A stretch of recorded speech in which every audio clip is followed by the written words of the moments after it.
ng bagong hiling at ihandog sa ating Panginoon. Dahil ang pag-ibig niya ay tunay, karapat-dapat lang na awitan natin siya. Umawit ka ng bagong hiling, pagsamahin natin ang ating mga tinig. Dahil ang pag-ibig niya'y dakila, karapat-dapat lang na awitan natin siya. Umawit ka, aawitan natin siya ng bagong ibig.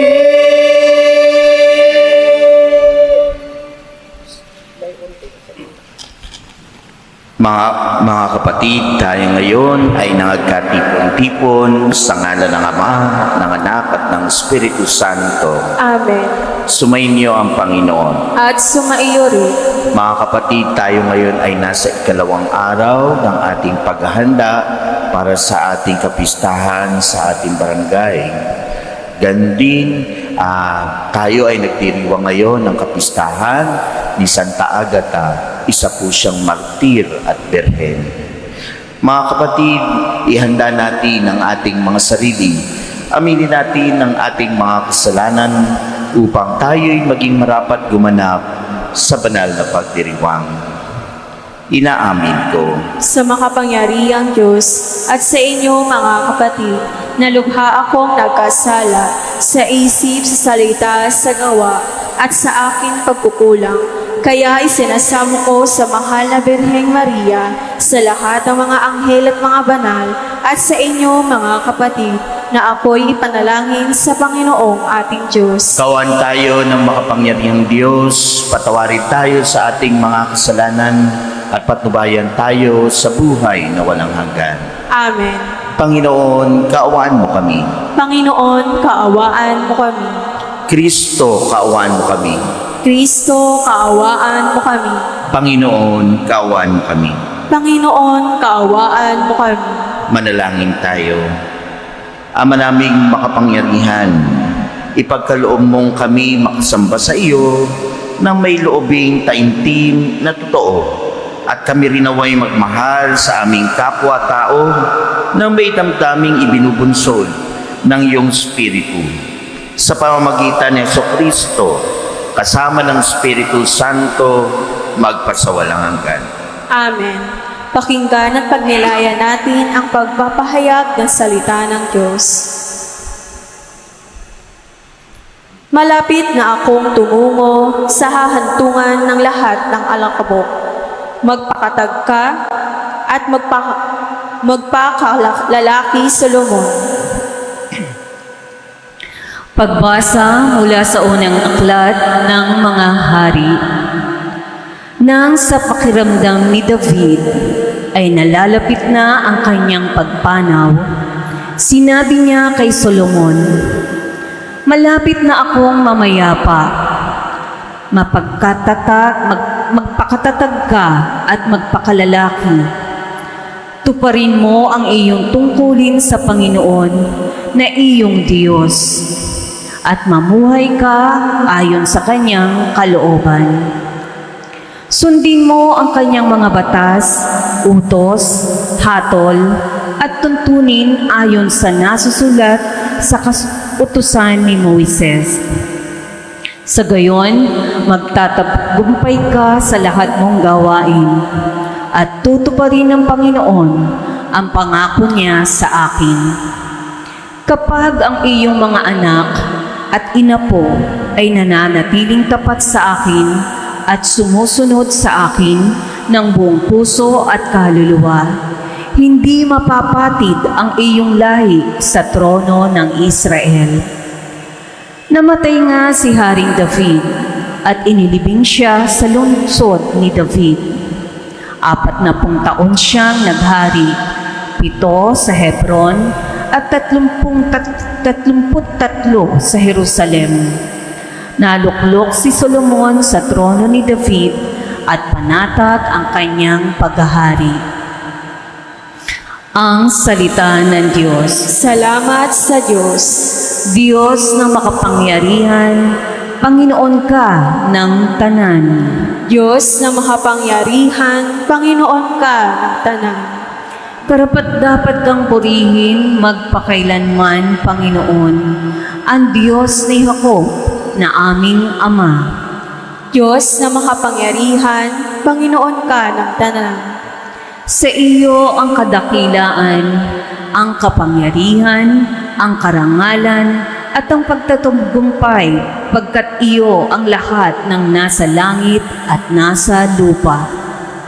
Diyos na makapangyarihan, Panginoon ka ng tanan. Sa iyo ang buong pamamahala, at ikaw ang hari ng lahat. Sa iyo nagmumula ang kayamanan at ang karangalan. Diyos na makapangyarihan, Panginoon ka ng tanan. Taglay mo ang kapangyarihan at kadakilaan, at ikaw ang nagbibigay ng lakas at kapangyarihan sa lahat. Diyos na makapangyarihan, Panginoon ka ng tanan. Magsitayo ko ang lahat at magigay balang sa mabuting balita.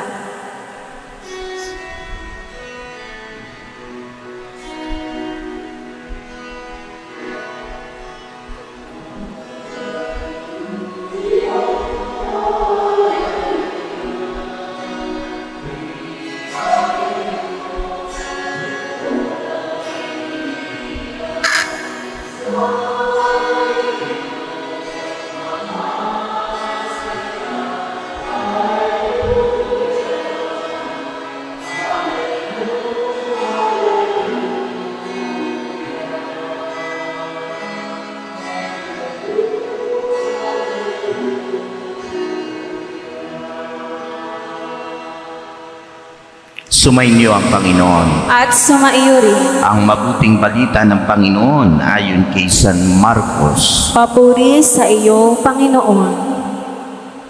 Noong panahong iyon, tinawag ni Jesus ang 12 at sinugong 12. Binigyan niya sila ng kapangyarihang magpalayas ng masamang espiritu at pinagbilinan, sa inyong paglalakbay, huwag kayong magdala ng anuman, maliban sa tungkod, ni pagkain, balutan, salapi, sa inyong lukbutan at bisan, ay huwag kayong magdala. Ngunit magsuot kayo ng pangyapak, sinabi rin niya sa kanila, at ang alinmang tahanang inyong tuluyan, manatili kayo roon hanggang sa pag-alis ninyo sa bayang iyon. Kung ayaw kayong tanggapin at pakinggan sa isang dako, umalis kayo roon at ipagpag ninyo ang alikabok sa inyong mga paa bilang babala sa mga taga roon. Kaya't humayo ang 12 at nangaral sa mga tao na pagsisihan nila at talikdan ang kanilang mga kasalanan. Pinalayas nila ang maraming demonyo sa mga inaalihan nito, pinahira nila ng langis at pinagaling ang maraming may sakit. Mga kapatid, ang mabuting balita ng Panginoon. Pinupuri ka namin, Panginoong Jesucristo. Magandang gabi. Alam niyo po, pag uwi ko kahapon, very excited ako. No? Nag-antay talaga ako ng isang paborito kong athlete. No? May laban siya sa Abu Dhabi at nakita mo kung paano sinuportahan ng mga Pilipino yung ating tennis player na si Iyala. No? At makita mo sa kanila na napakaganda ng kanilang suporta sa bawat isa. At sa bandang huli, hindi lang dahil sa galing siguro, dahil mahirap din yung kalaban, kundi dahil din sa suporta ng mga tao. Kaya sabi ni Iyala, nung in-interview siya, sabi niya, nasubok ang kanyang tibay ng dibdib. No? Hindi lang siya, sabi niya, pati rin kayo, nandito, nasubok yung kanilang tibay ng dibdib. Kasi kahit na parang alanganin sa huli, mananalo ba o hindi, naging matatag yung mga tao sa pagsuporta. No?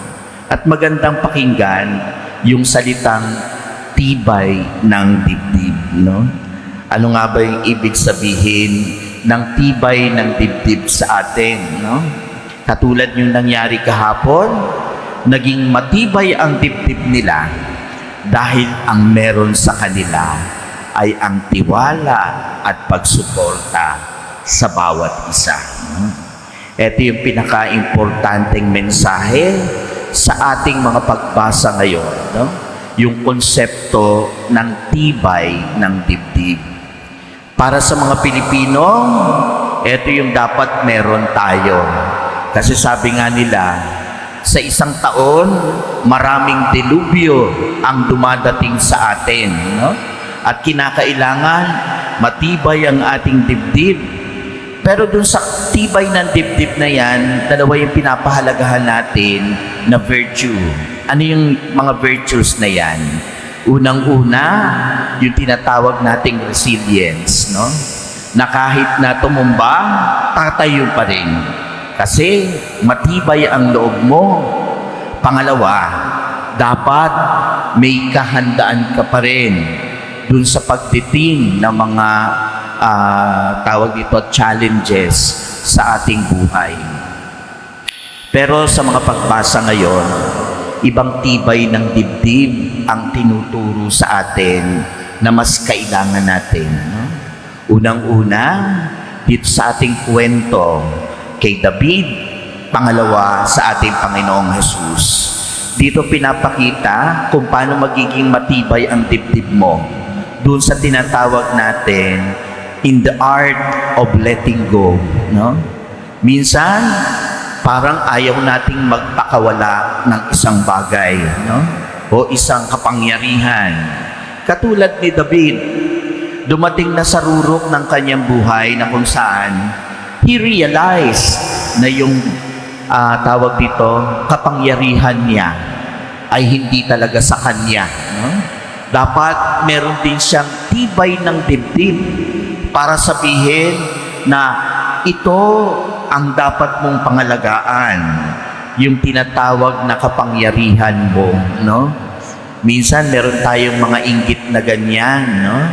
Pag may nakita tayong kapitbahay o kung sino man at umaangat, sasabihin din natin, ay hindi, mas magaling ang lolo ko dyan, no? Kasi gusto natin talaga umangat dahil ito yung tinatawag natin security natin, no? Sa isa't isa, yung nakakaangat ka. Pero dito, si David, natuto niyang pakawalan yung kanyang paghahari sa kanyang anak. Pero may maganda siyang inhabilin sa kanyang anak. Yung sinabi niya, magpakalalaki ka. No? Alam niyo sa konsepto ng mga Pilipino, pag sinabing magpakalalaki ka, hindi ka dapat maging duwag. Dapat buo ang loob mo. Dapat matibay ang dibdib mo. Pero hindi dahil malakas ka. Hindi dahil may kahandaan ka. Hindi dahil resilient ka. Kasi sinasabi ni David, yung pagiging matibay ang loob niya, yung pagiging lalaki niya, yung tunay na pagiging lalaki ay nakabatay dun sa prinsipyo na kung saan tayo ay may humility sa paghahanda dun sa pagtawag ng Diyos, pagsunod sa ating Panginoong Diyos, na dapat lahat ng ating ginagawa ay nakabatay sa pagsunod sa Diyos. Yun yung tibay ng dibdib na sinasabi natin na dapat pag may hinaharap tayo sa ating buhay, kahit wala kang pera, kahit wala kang no? Pero meron kang malalim na pananampalataya sa Diyos, hindi ka matutumba. No? Ganito rin yung sinasabi ng Panginoon sa kanyang pagpapakawala, sa kanyang mga tinuturuan, sa kanyang mga apostoles. Ngayon, hinug na sila para maging misyonaryo. Pero, hindi kahandaan, hindi pagiging matibay ang loob ang sinasabi ng ating Panginoon. Pero ano yung sinabi niya? No? Unang-una sa lahat, tinanggal niya yung security ng mga apostol. At sinabi niya na kung sila ay pupunta sa mga lugar na pupuntahan nila, wala silang magiging dala. Kundi ang dadali nila ay yung kanilang tsinelas, no? At tungkod. Wala silang dalang pagkain, wala silang dalang damit. At kung sila ay sasalubungin ng mga tao doon at hindi sila tatanggapin, dapat matuto rin silang magpagpag ng kung ano yung experience na meron sila. Tanda ng kababaang loob.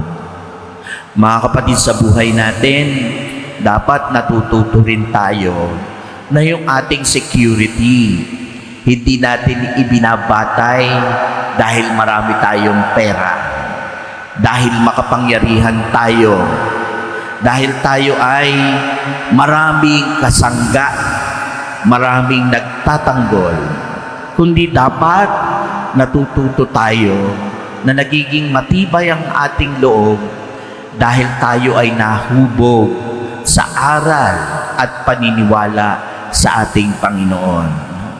Alam niyo, may mga pagkakataon, biski ang mga pare, pagka meron kang ginawang isang bagay, hindi naman lahat tanggap yung ginagawa mo. In fact, kahit sinasabi mong maganda yung iyong pagnanais sa iyong misyon, may mga taong hindi minsan tinatanggap ka. O kaya minsan, ang pinakamahirap sa lahat, minamarites ka. Kaya napaka-importante sa lahat na sa iyong tunay na paglilingkod sa Diyos at sa kapwa, dapat nauuna yung ano yung pagnanais ng Diyos sa atin. Kasi kung sarili lang natin, yung ating nagiging bentahe sa ating kapwa, yung galing natin, pagka merong mga konting batikos, bumabaksak tayo. Pero yung taong alam niya na sinusunod niya ang pagnanais ng Diyos, kahit anumang marites ang gawin sa kanya, patuloy pa rin siyang tumitindig. At ang maganda noon sa kanyang pagtindig, wala siyang sinasagasaan, kundi isinasabuhay niya lang yung tunay na paninindigan ng mga Kristiyano, na kung saan ang itinataguyod natin ay ang magandang aral ng ating Panginoon.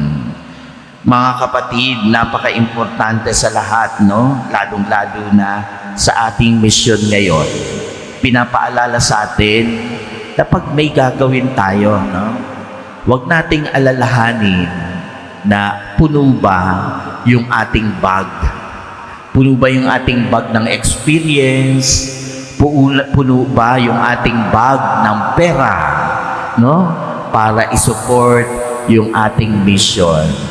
Dapat ang una sa lahat na dapat tignan natin, ano nga ba yung sinasabi sa atin ng banal na salita ng Diyos, upang sa ganon, ito yung manguna sa lahat at maging matibay na ating paninindigan sa ating mga ginagawa. Alam niyo po, may experience po ako nung ako po ay estudyante pa lang. Nag-aral po kasi ako sa isang eskwelahan na sinasabi nila radical daw, Pero iba kasi yung approach ng kanilang pagtuturo. Hindi lang dun sa tinatawag nating desk theology, na kasi kailangan kung marami kang alam, ito yung maigi babanda mo sa iyong mga tinuturuan. Pero yung school na yon, napaka-importante sa lahat sa kanila, yung tinatawag nating immersion exposure. Pinapakawalan kami, hindi lang kami naando doon sa aming upuan, sa aming klase, at nagbabasa ng mga libro, at nagsusunog ng mga kilay. No? Kasi inihahanda namin yung sarili namin in the future. Hindi lang yon, no? Kundi yung tunay na pakikitungo sa tao. Sabi nga ng school namin, yung ating contemplation ay hindi lang nakabatay dun sa prayer sa loob ng simbahan. Sabi ng aming theological school, importante sa lahat that we should learn to be contemplative in the midst of the people. Dun mismo, dun sa kanilang radikal na pamumuhay, dun sa kanilang rough ground na kinikilusan. Dapat natututo ka rin makitungo doon at hindi ka dapat matakot. At sinasabi nga ng aming mga professor, pag pupunta kayo sa immersion, wala kayong gagawin. Wala kayong ibibigay. No? Kundi ang gagawin nyo lang ay makinig kayo. Alam nyo, pag-aral ang isang tao, medyo mayabang. Parang ayaw makinig. Kundi ang gustong gawin ay yung may ibibigay. Lalo na sa mga talks, Pero dito pinagpawalan kami. Ang sabi sa amin, matuto kayong makinig. Gamit hindi lang ang tenga, kundi gamit ang puso sa panalangin. Na ang bawat tinitignan namin na mga buhay ng tao ay dapat makita namin, mabanaagan namin ang mukha ng ating Panginoon. Alam niyo, yung isang bagay na gagawin niyo yan, napakahirap. You have to learn the art of letting go. Kinakailangan matuto rin tayo maging humble at pakawalan natin kung ano man yung meron tayo. Kasi sabi nga nila, pag yung tao punong-puno, ay hindi na magkakasya yung ipapasok niya. Kinakailangan tanggalin niya rin kung ano yung meron siya para may maipasok siya doon sa kanyang silid na nilalagyan. Ganito rin yung nais ng ating Panginoon sa atin, sa buhay natin. Tanggalin natin yung yabang natin, tanggalin natin yung pagiging resilient natin na dahil meron tayong kasangga, dahil may pera tayo, dahil may power tayo.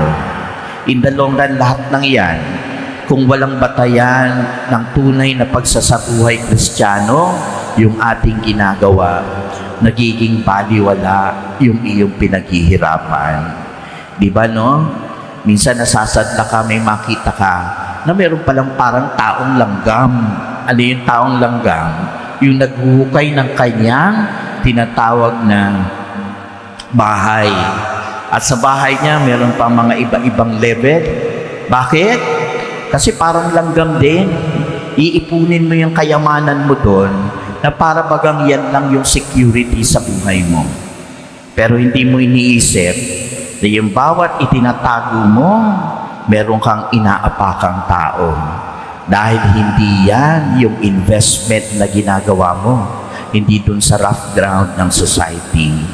Mas magiging matibay tayo sa pagharap sa ating future. Sabi nga ng Panginoon, dapat kayo ay humayo. Kung hindi kayo tanggapin, pagpagin niyo yung experience, Pero dapat, ang daladala niyo palagi, yung pagnanais matuto dahil meron tayong tiwala sa Diyos. Let us all stand.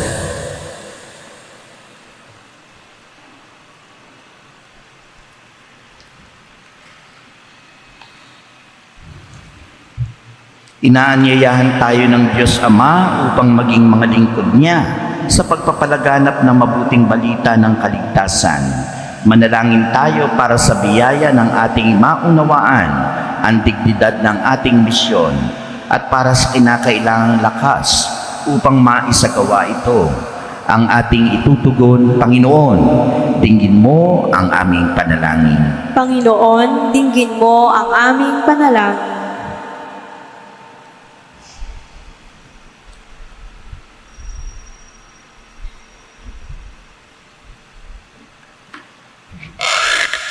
Ang naglalakbay na simbahan, naway higit na humikayat ng mga tao upang magbagong buhay sa pamamagitan ng pagiging saksi kay Heso Kristo sa kanilang salita at gawa.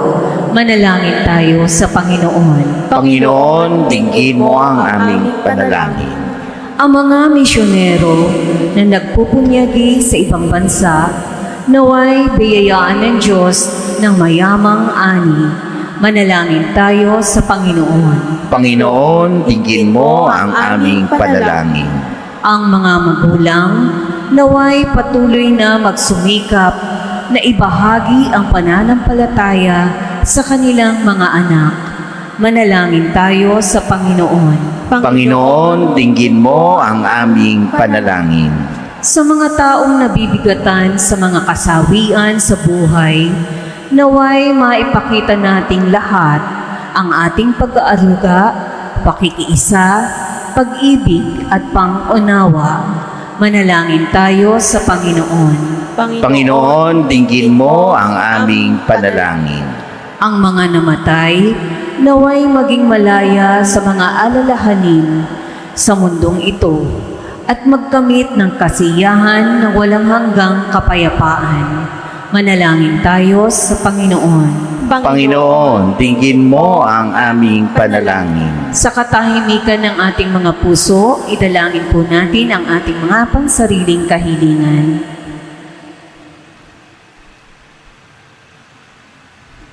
Manalangin tayo sa Panginoon. Panginoon, dinggin mo ang aming panalangin. Isama rin po natin sa ating mga panalangin ang Thanksgiving, Mass Sponsor, Knights of Columbus, birthday blessing ni na John Paul Sanyosa at Jonathan Galvez, at para sa espesyal na intensyon ni Jose Bunyag.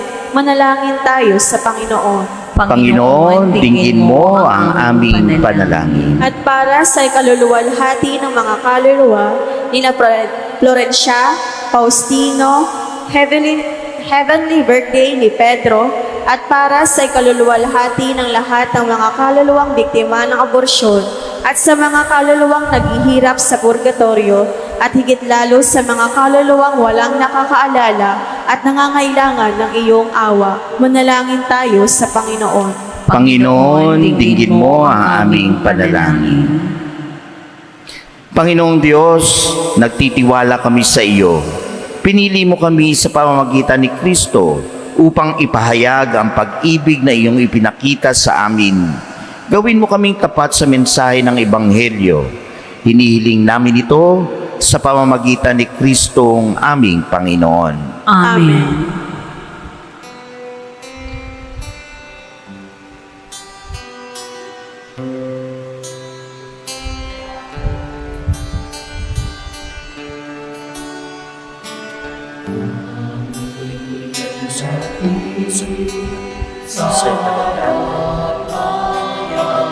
Mula sa lupa at yung namin pagawan, ang tinapay nito para maging pagkain. Okay?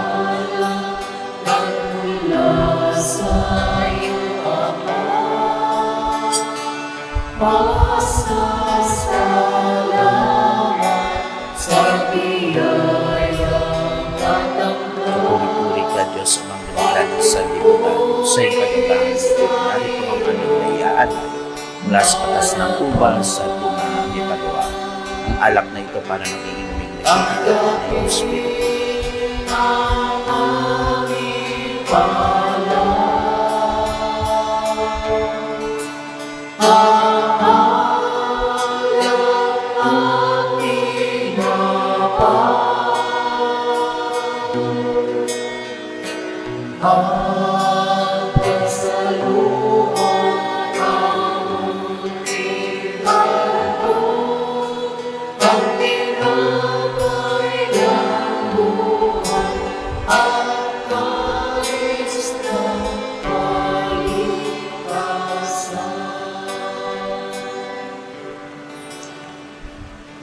Manalangin kayo mga kapatid upang ang paghahain natin ay kalugdan ng Diyos amang makapangyarihan. Tanggapin nawa ng Panginoon itong paghahain sa iyong mga kamay, sa kapurihan niya at karangalan sa ating kapakinabangan at sa buong sambayanan niyang banal.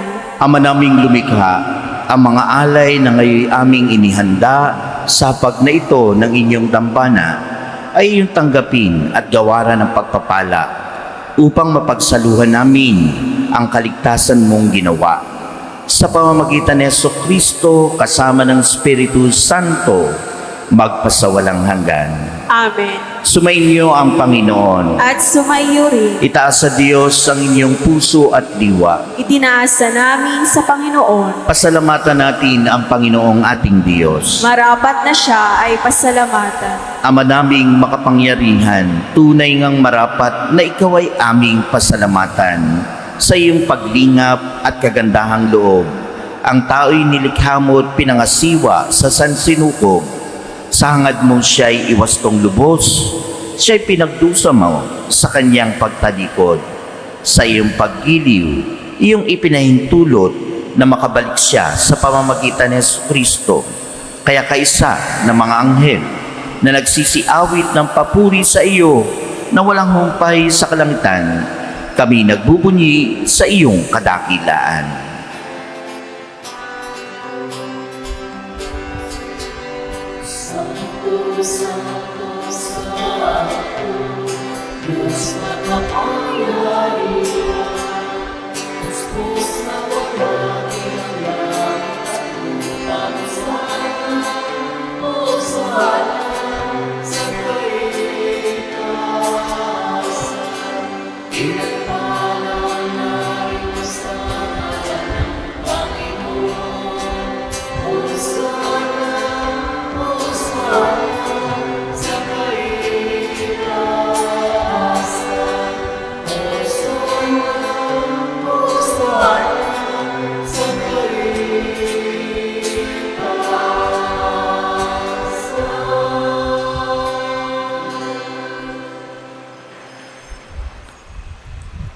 Ama naming banal, ikaw ang bukal sa tanang kabanalan, kaya't sa pamamagitan ng iyong Espiritu, gawin mong banal ang kaloob na ito upang para sa aming maging katawan at dugo ng aming Panginoong Hesukristo.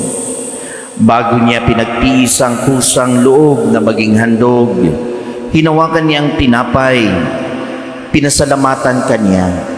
Pinaghati-hati niya iyon, inabot sa kanyang mga alagad at sinabi, "Tanggapin ninyo lahat ito at kanin. Ito ang aking katawan na ihahandog para sa inyo."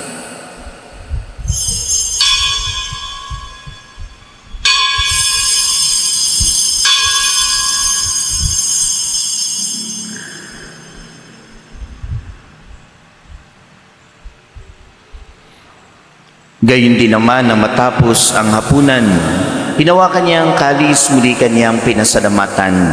Inabot niya ang kalis sa kanyang mga alagad at sinabi, "Tanggapin ninyo lahat ito at inumin. Ito ang kalis ng aking dugo, ng bago at walang hanggang tipan, ang aking dugo na ibubuhos para sa inyo at para sa lahat, sa ikapagpapatawad ng mga kasalanan. Gawin ninyo ito sa pag-aalaala sa akin."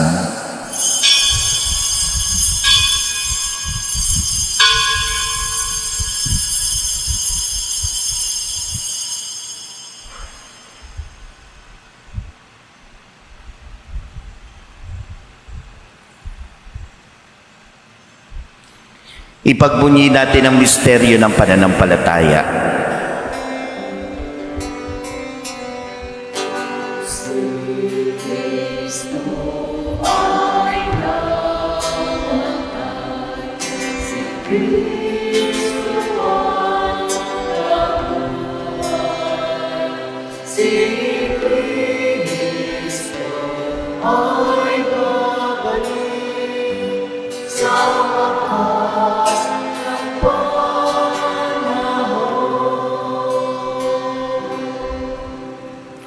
Ama, ginagawa namin ngayon ang pag-aalaala sa pagkamatay at muling pagkabuhay ng iyong anak. Kaya't iniaalay namin sa iyo ang tinapay na nagbibigay buhay at ang kalis na nagkakaloob ng kaligtasan. Kami nagpapasalamat dahil kami iyong minarapat na tumayo sa harap mo para maglingkod sa iyo. Isinasamo namin kami magsalo-salo sa katawan at dugo ni Kristo ay mabuklod sa pagkakaisa sa pamamagitan ng Espiritu Santo. Ama, lingapin mo ang iyong simbahang laganap sa buong daigdig. Puspusin mo kami ng pag-ibig, kaisa ni Leon na aming Papa, ni Roberto na aming Obispo, at ng Tanang Kaparian. Alalahanin mo rin ang mga kapatid naming nahimlay nang may pag-asang sila'y muling mabubuhay. Gayon din ang lahat ng mga pumanaw. Kawaan mo sila at patuloyin sa iyong kaliwanagan. Kawaan mo at pagindapating kaming lahat na makasalo sa iyong buhay na walang wakas. Kaisa na mahal na Birheng Maria, na Ina ng Diyos, kaisa na mga apostol at lahat ng mga banal na namuhay dito sa daigdig ng kalugod-lugod sa iyo, maipagdiwang nawa namin ang pagpupuri sa ikararangal mo sa pamamagitan ng iyong anak na aming Panginoong Hesukristo. Sa pamamagitan ni Kristo, kasama niya at sa Kanya, ang lahat ng parangal at papuri ay sa iyo, Diyos Amang makapangyarihan, kasama ng Espiritu Santo, magpasawalang hanggan.